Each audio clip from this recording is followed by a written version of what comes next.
Vandaag ben ik in Roelof Arendsveen. Ik ga in gesprek met Jordi Jonkman.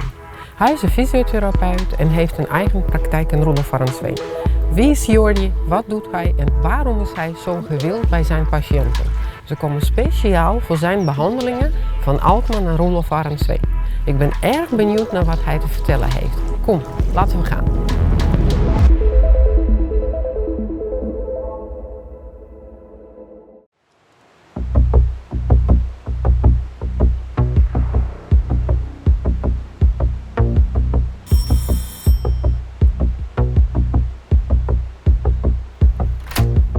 Goedemorgen. Hey Jordi. Kom lekker verder.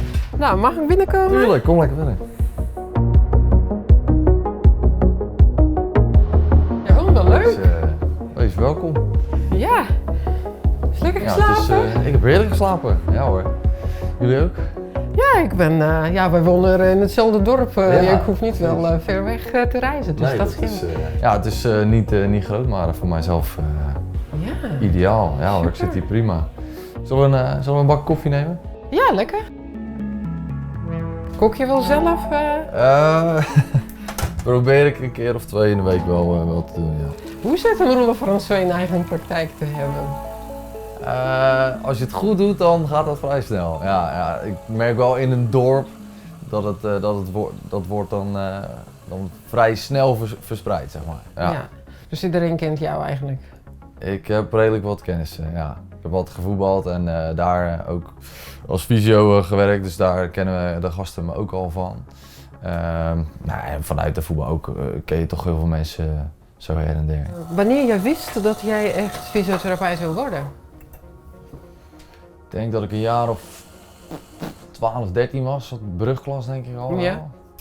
Toen had ik ik voelde zelf ook bij Dozer en daar kwam ik door wat eigen blessures in aanraking met de fysiotherapie. Kwam ik altijd bij Roy Schouten. Roy Schouten was altijd onze fysiotherapeut. En ja, ik vond het wel het intrigerend wat hij deed. Ja. Ik ging altijd door mijn rechte enkel. En, wat is er nou met die enkel aan de hand? Dat vond ik interessant. Dat triggerde mij al wel wat interesses. Maar je bent niet een sportfysiotherapeut? Nee, ik dacht dat ik dat interessant zou vinden. Maar dat bleek niet zo te zijn. Nee. Nou ja, wat me al snel opviel is dat jij bent niet degene die actief bezig is.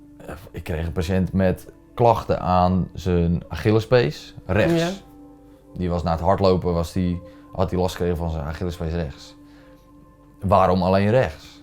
Als jij begint met hardlopen en je gaat te snel hardlopen, dan heb je aan allebei de Achillespees, toch? Als dat een overbelasting is. Dus ik kreeg heel veel dingen en die vragen werden niet beantwoord. Waarom krijgt iemand die klachten, zeg maar? Ja, ik heb op jouw website wel gelezen dat jij op zoek gaat samen met je patiënten naar aanleiding, naar oorzaak van de klacht. En dan op zo'n manier samen met de patiënt, dan wil je de cirkel doorbreken. Wat bedoel je precies met de cirkel doorbreken? Ja, wij behandelen vanuit best wel een mechanisch model. Als we het over die rechte Achillespees hebben, hoe komt die in de problemen? Die Achillespees die zit vast aan het hielbeen, maar komt uit de kuit, maar die kuit loopt over in de hamstring. Dus zit er misschien daarboven al iets wat rechts dus meer op spanning zet dan links. Ja. Maar dat is heel mechanisch gedacht. En dan ga je ook mechanisch kijken naar, die hamstring hecht vast aan het bekken bijvoorbeeld. En dat bekken, dat heeft aan de binnenzijde weer verbindingen met een darm. En dan kom je meer tot een oorzaak van, maar waarom zit die darm nou in het probleem? En wat maakt dat deze patiënt daarin vastloopt? Dus eigenlijk kom ik naar jou met behandeling van de knie en dan ga je de buik masseren. Ja, een soort van. Losmaken. Ja. Ja, op verjaardagen ben je al snel kneder van de organen. Ja, en hoe reageren mensen daarop? Zijn ze niet zo van, huh? Ja, ik werd gisteren nog door iemand buikenpoerder genoemd. Ja. Ik poer de hele dag in buiken. Dat is mijn werk. Nou, ik denk aan koffie. Zullen we wel lekker een bakje doen, toch? Ja, kom dan gaan we lekker zitten. Wat jij nu zegt, die verdieping en op zoek gaan naar reden. Het is natuurlijk wel mee te maken met lifestyle, met hoe sta ik in mijn leven, durf ik mezelf te zijn. Dus het is het thema geluk eigenlijk, is wel zeker. als het thema die komt wel ineens dan denk ik... Ja, zeker. Vaak is het of lifestyle of zingeving. Gezien worden, waardering. Doe ik waar ik gelukkig van word, krijg ik de waardering op mijn werk bijvoorbeeld. Of een combinatie van de twee. Ja. Wat is jouw persoonlijke thema? Toch ook wel angst en onzekerheid, denk ik. Ik wil ook graag bevestiging hebben dat ik het goed doe. Dus ook in mijn werk zoek ik bij mensen op. Doe ik het goed, zeg maar. Daar ben ik altijd naar op zoek. Maar dat moet ik ook aangaan. Dat is mijn thematiek. Dus ik moet mijn thematiek ook aangaan. Dus hoe bang of onzeker ik daar ook over ben. De enige manier om dat te overwinnen is door het te doen. Door het aan te gaan. Wat betekent familie van jou en je ouders? Ja, vind ik wel lastig. Ik merk dat ik toen een soort knop in mezelf omzet van oké, ik moet het dan zelf doen of zo. Ja. Dus daar heb ik natuurlijk wel heel veel dingen aan gehad. Dus ik ben heel veel zelfstandig geworden en ik kan mijn eigen beslissingen nemen en die knopen doorhakken.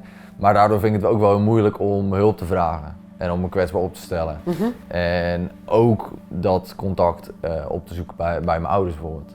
Terwijl ik dat wel, ik merk wel dat ik dat heel erg fijn vind als ik dat doe. Ik weet dat jij een heel grote rol gespeeld ook in het leven van je vader. Want hij heeft hij is werkelijk veranderd. Ja, dat kan je wel zeggen, ja. Dan misschien 180 graden. Ja, en dan vraag ik nu allemaal moeilijke vragen, maar eigenlijk, jij doet het gewoon. Hij heeft 26 jaar in het Vrieshuis gewerkt hier. Eerst was dat Posco Geco, Van der Meer nog daarvoor. En daar was hij niet, daar ging hij niet gelukkig worden. Hij zei altijd al, als ik de loterij win, dan ga ik gewoon lekker brieven delen. Dus ja, hoezo moet je daar eerst de loterij voor winnen dan? Nou ja, en toen heeft hij dus uiteindelijk gewoon zijn baan opgezegd. Het is nu met de helft minder uren, maar hij gaat elke dag, ondanks dat het keihard regent, gaat hij met een smel, stapt hij zijn fiets op om brief te delen. Maar hoe belangrijk is hij voor jou? Hoe belangrijk is want ze zijn gescheiden, je hebt nog een stiefmoeder. Ja. Hoe belangrijk is het nu dan, want ik merk dat de contact is wel heel, heel close nu. Ja, zeker. Ze hebben me ook wel door heel veel dingen heen geholpen. En ik weet, misschien miste ik, natuurlijk, je pikt uit je jeugd altijd dingen waar je denkt dat je iets gemist hebt of zo. Maar ik weet dat mijn ouders altijd met alle goede bedoelingen en van mij hebben gehouden en me alles hebben gegeven wat in hun macht ligt. Ja, ben ik ontzettend dankbaar. Mijn vader was er altijd voor ons. Hij ging naar zijn werk en daarna was hij er voor ons. Misschien was dat ook makkelijk voor hem, maar hij had verder niet echt een leventje daaromheen. Hij was gewoon vader. Als jij je vader compliment wil geven nu, wat zou je tegen hem vertellen?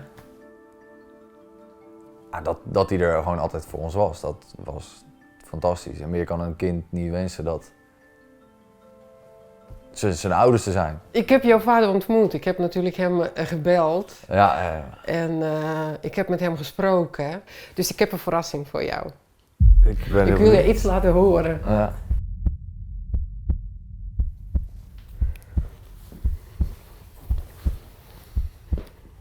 Ik ben toch wel erg benieuwd.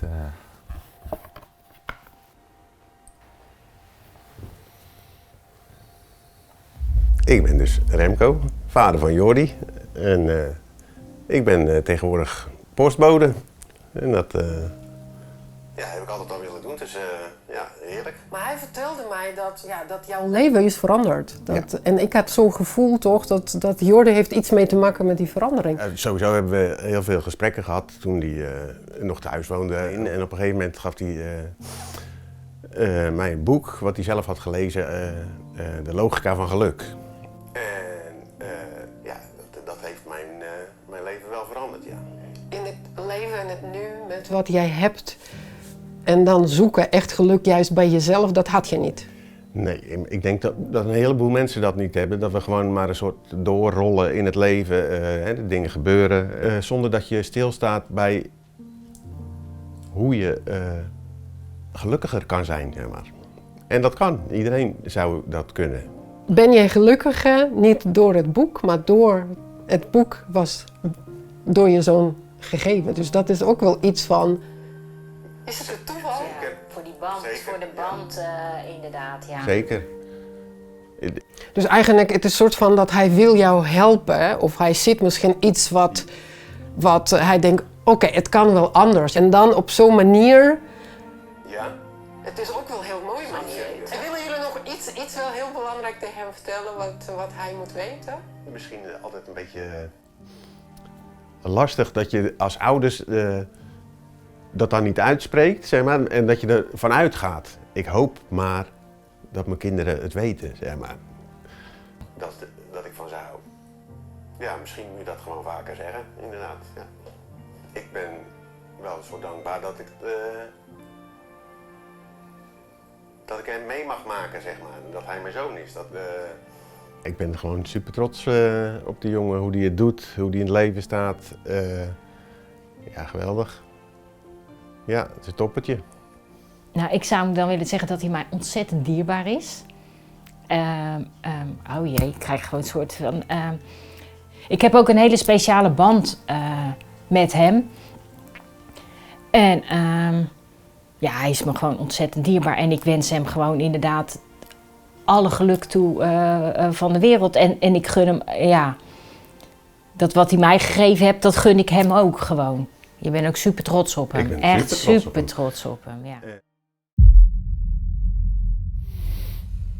Ja, dat komt wel even binnen. Moet ik zeggen. Ja, mooi hoor. Hij is ontzettend trots op je. En ik vind hij zo bescheiden iemand. Dus wat is jullie plannen dan naar de toekomst? Wat is jouw stip op de horizon? Mijn stip op de horizon, ja. Nou, ik hoop dat we gewoon zo door kunnen gaan met elkaar. Want we hebben pas nog dingen naar elkaar uitgesproken die... wat de band gewoon veel sterker maakt. En dat we dat ook gewoon inderdaad naar elkaar uit kunnen spreken zonder wat hij zegt.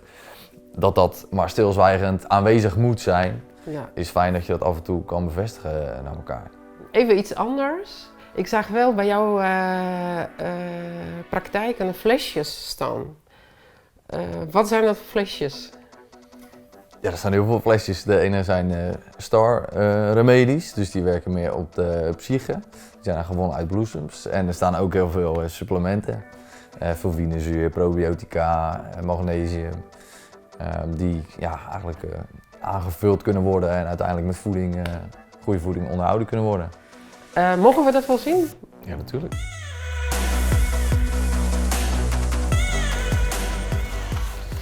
Zo, We zijn er. gaan we dan. Nou, here does the magic happens. Ze zeggen het. Ja, dat is wat ik bedoelde. Ja, bovenop heb ik de Star remedies staan. En die hebben ze eigenlijk per orgaan specifiek gemaakt van ons. Dus bijvoorbeeld 1 is de nier. Dus de nier, wat we al genoemd hebben, is de thematiek angst en terughoudendheid, teleurstelling. Dus dat versterkt juist de positieve gevoelens en eigenschappen. Dus dan voor het thema niet gezien worden en onzekerheid, welke potje is het? het? is meer dunne darm, dus dat gaat, dat is 8. Dunne darm? Ja. Oh. Onzekerheid, maar ook veel waarde hechten aan iemand anders oordeel. Dus niet vanuit je kern, zeg maar, je eigen beslissingen kunnen nemen. Eigenlijk probeer ik dat zeker in te zetten als ik mensen echt vast zie lopen in bepaalde dingen. Dat het echt meer in de emotie zit. Dus dan pak ik graag die Star remedies erbij. En het is sowieso lekker dat mensen thuis de behandeling kunnen voortzetten, zeg maar. En jij past een kanijnmethode toe? Ja, een methode kanijn. Waarom juist kanijnmethode? Omdat Nou, kijk, wat het grote verschil is binnen de osteopathie stoppen ze ook bij het kijken. We behandelen een orgaan en een orgaan zit in problemen of die heeft een bewegingsverlies. En die gaan we mobiliseren en helpen. Ja. En dat is daarmee gedaan.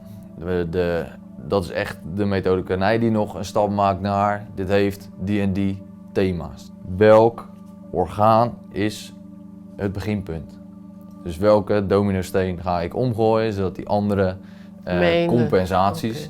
Dus bijvoorbeeld laten we die nier nemen. Je zit vast op je rechter nier, dus daar trek je een beetje naartoe.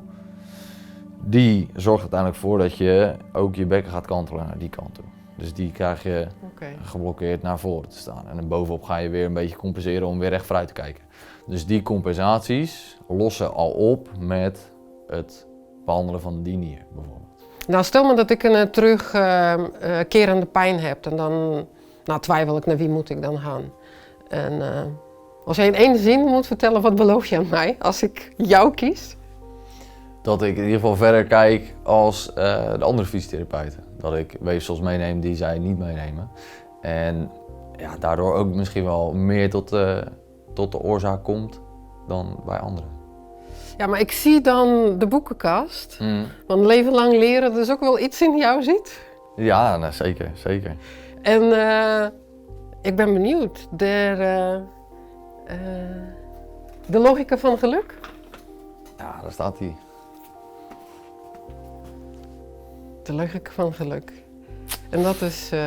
Hier begon deze boekenreeks mee voor mij. Ja. Wat ik fijn vind om te lezen is wat over bewustzijnsvergroting inderdaad. Maar ook deze bijvoorbeeld inderdaad wat meer wetenschappelijk. Wat doen we onbewust, wat doen we bewust. Maar ook lekker kunnen relativeren. De edele kunst van not giving a fuck. Gewoon dingen kunnen relativeren in je leven. Om er niet zo zwaar aan te tillen.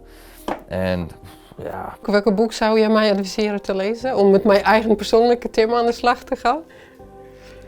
Kunst van het relativeren, om dingen los te laten is wel, ja, dat is wel mijn ding. Prettig. Ja, klopt. Dat heb je goed ingeschat. Ja. En hoe belangrijk voor jou samenwerking met een andere specialisten? Want als ik hoor natuurlijk is een heel brede kennis van alles. Ja, dat is heel belangrijk. Ik denk dat binnen de methode een aantal pijlers, zeg maar. Ja. We willen en op voeding, op suppletie, op psyche, emotioneel, maar ook op fysiek vlak. En dan heb je dus nog altijd een deel placebo-effect. Ja. Hoe je het pakketje verkoopt is natuurlijk ook belangrijk. Als mensen het gevoel hebben van hier ga ik geholpen worden, dan dat helpt natuurlijk ook ontzettend mee. Ik doe veel met natuurlijk het fysieke stuk, zowel de binnen- als de buitenkant. Dus zowel het orgaansysteem als de spieren, gewrichten, botten. En geef een opzetje naar welke emotionele of welke thematiek speelt er bij jou. Ja, Jordi, maar ja. Goedemorgen. Goedemorgen. Nou, ik ben niet jouw patiënt en geen behandeling heb gehad, maar ik heb iemand voor jou die wel bij jou is geweest. Hey. Wie is dat? Hey Franka. Maar wat wil jij hem vertellen? Wat heeft hij gedaan dat jij jezelf zo goed voelt? Hij luistert heel goed en kijkt verder dan alleen het lichaam en dat is heel fijn. Ja, de klik is natuurlijk ook belangrijk en die is ook oké. En wat ik ook heel belangrijk vind voor mezelf is dat ik me veilig voel. En die veiligheid die kan jij mij wel, die bied jij mij. Ja. Dus dat is gewoon heel fijn. Ja, dat is super fijn om te horen, Franka. Dankjewel. Ja. Wat wil jij hem wensen naar de toekomst? Ja, ik hoop dat hij nog succesvoller wordt dan dat hij al is. En dat er een hoop mensen bij hem in behandeling mogen komen. En ja, wat ik natuurlijk ook, volgens mij doe je dat ook wel, dat je jezelf ook verder blijft ontwikkelen. Hè? Dus dat je daardoor ook misschien weer andere mensen op je pad gaat krijgen die jou misschien weer verder kunnen helpen. Ja, 100%. Ja. Nee, zeker. Wat ik net ook met Jelena besprak, ik wil dat natuurlijk zelf ook uitdragen wat ik anderen toewensen. Dus daar ben ik zelf ook altijd mee bezig. Ja, nou ja, daar ben je goed mee bezig. Dankjewel. Leuk. Oké. Dag! Dankjewel. Geinig. Ja, zij is wel een van jouw tevreden patiënten. Ja, dat je dat voor mensen kan doen, toch? Ja. Waardering eigenlijk wat ze uitspreken. Dat is wel mooi. Hey Jordi, maar jij zei dat toen je al 13 jaar oud was, dan wist je dat jij fysiotherapeut wil worden. En dat de reden was eigenlijk dat jij klachten gezien op de voetbalveld. Bij welke club heb je gezeten? Bij Dolzer. Het langste periode van mijn voetbaltijd. Zeg, hoe lang heb je dan gevoetbald? Ik heb de eerste 3 jaar bij Alkmaar gevoetbald. Ja? Toen de pikante overstap gemaakt naar Dolzer, want daar voetbalden al mijn vrienden. Ja. En eigenlijk pas dit jaar gestopt, afgelopen jaar gestopt. Nu het EMM gaat worden, want de Alkmaar, VVC en Dolzer zijn gefuseerd. Zullen we daar wel gaan kijken? Ja, nou, goed plan. Oké, kom. Ja, hoe vaak moest je hier zijn dan per week? Ja, toch zeker wel 3 keer. 2 keer trainen, 1 keer wedstrijd spelen. Ja, en waren je ouders ook altijd mee? Was ze fanatieker? Mijn vader stond regelmatig wel langs de lijn, ja. Zeker, zeker toen ik in de selectie speelde, toen ik nog in het eerste speelde, toen kwam hij bijna altijd kijken. En, Hallo. Maar zelfs toen ik in het derde speelde, dan kwamen ze nog kijken. Ja, hoor. En jullie zijn allebei Ajax fanatieke spotters? Ja, dat neem je een beetje over van je vader natuurlijk. Ja. Maar dat dragen we nog steeds uit inderdaad. En we vinden het leuk om samen te kijken. Dus. Mis je het niet? Even een balletje trappen? Weet ik nog niet. Ik ben nu sinds afgelopen jaar officieel gestopt. Ja? Ik twijfel heel erg of ik het voetballen ga missen of dat ik het met die gasten ga missen. Zeg maar. Maar jij sport ook wel veel, denk ik, behalve voetbal. Ja, ik ben 4 jaar geleden begonnen met tennissen. Ja? En fitnessen is een hobby van me. Dus aan beweging niet tekort. Maar ik vond met voetballen, ik ben een beetje gaandeweg een klein beetje mijn plezier erin verloren. Maar dus dat heeft me doen besluiten om er dit jaar mee te stoppen. Ja. Dus jij mist je team? Dat denk ik dat ik wel ga missen, ja. Ja. Met die gasten lekker ongein op zondag in de kleedkamer, dat vind je niet zo snel ergens anders, denk ik. Nou Jordi, ik wil jou bedanken voor deze interview. Graag gedaan. Want ik heb gezegd, ik heb al ontzettend veel geleerd van jou. En dat jij het vertrouwen had in mij om toch hiermee beginnen, om jou te interviewen. En dat jij jouw missie om mensen te helpen gaat doorzetten. 100%. Ja, die missie ga ik niet verliezen. Nou, veel succes. Dankjewel, Jelena. Nou jongens, ik sta buiten. Ik heb het boek van Jordi gekregen en het flesje met mijn persoonlijke thema aan de slag te gaan. Bedankt voor het kijken. Dag!